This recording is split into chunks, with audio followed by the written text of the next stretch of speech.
on se retrouve avec une superbe série de bandes dessinées.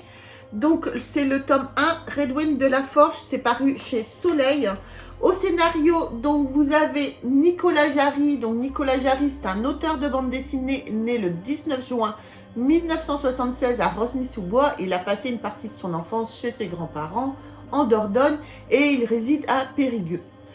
Et au dessin, vous avez Pierre Denigou. Pierre Denigou est né le 24 janvier 1985 à Besançon. C'est un illustrateur et un auteur de bande dessinée. Mais tout de suite, on se retrouve avec l'histoire. Redwin, fils d'Ulrog, a grandi auprès d'un père aimant et attentif à son apprentissage de la forge. Mais autrefois admiré de tous, Ulrog ne veut plus créer d'armes runiques. À compter de ce jour, Ulrog le forgeron est devenu Ulrog le lâche.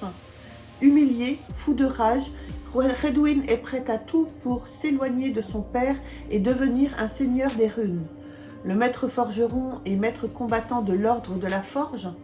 Contre la volonté de son père, il se rend à la forteresse d'État, retrouver son oncle, un vénérable de l'ordre qui accepte de lui enseigner le combat de la forge d'armes. Pourtant, ses victoires ne lui apportent aucune paix, aucun répit. Bien au contraire, sa haine envers son père grandit de jour en jour. Dévoré par sa propre colère, Redwin deviendra seigneur des runes.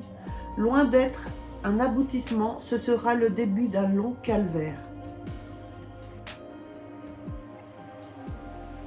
Alors sincèrement, Nain, c'est une superbe histoire, flamboyante, sanglante, et une histoire à la fois de vengeance et de rédemption dans une grande histoire de petits hommes comme je les aime. Alors les dessins sont vraiment magnifiques, les couleurs, un enchantement, à chaque page je me suis perdue dans les détails, un pur plaisir visuel.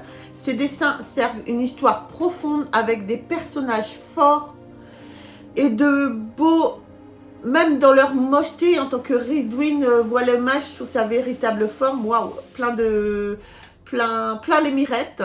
J'ai aussi vraiment apprécié le carnet graphique à la fin. Vous avez, ce que je voulais vous montrer, vous avez un petit carnet graphique à la fin. Donc voilà, c'est vraiment superbe.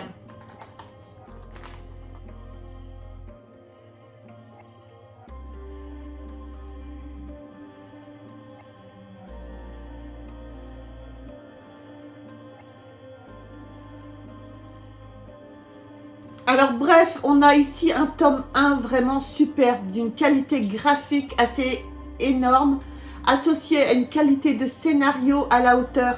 J'espère que les tomes suivants seront pareils, parce qu'à savoir que ça change quasiment de dessinateur à chaque fois. Donc j'espère que, pour l'instant je n'ai lu que le tome 1. On a quasiment toute la collection, mais j'ai pas encore eu le temps de tous les lire. Mais voilà, je vous le conseille vivement, c'est une super BD, j'espère que la qualité sera toujours pareille. Il faudrait que je demande à Jérôme, parce que lui, je crois qu'il les a tous lus.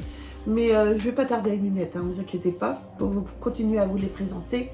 Et donc voilà. Bah écoutez, voilà ce qui conclut la fin de cette vidéo. Il n'y a pas de coin des collectionneurs, vous vous en doutez.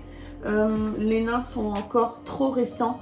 Mais voilà, n'hésitez pas, allez-y, je vous mets le lien dans la description si vous voulez acheter cette bande dessinée. N'hésitez pas à aller dans le lien dans la description.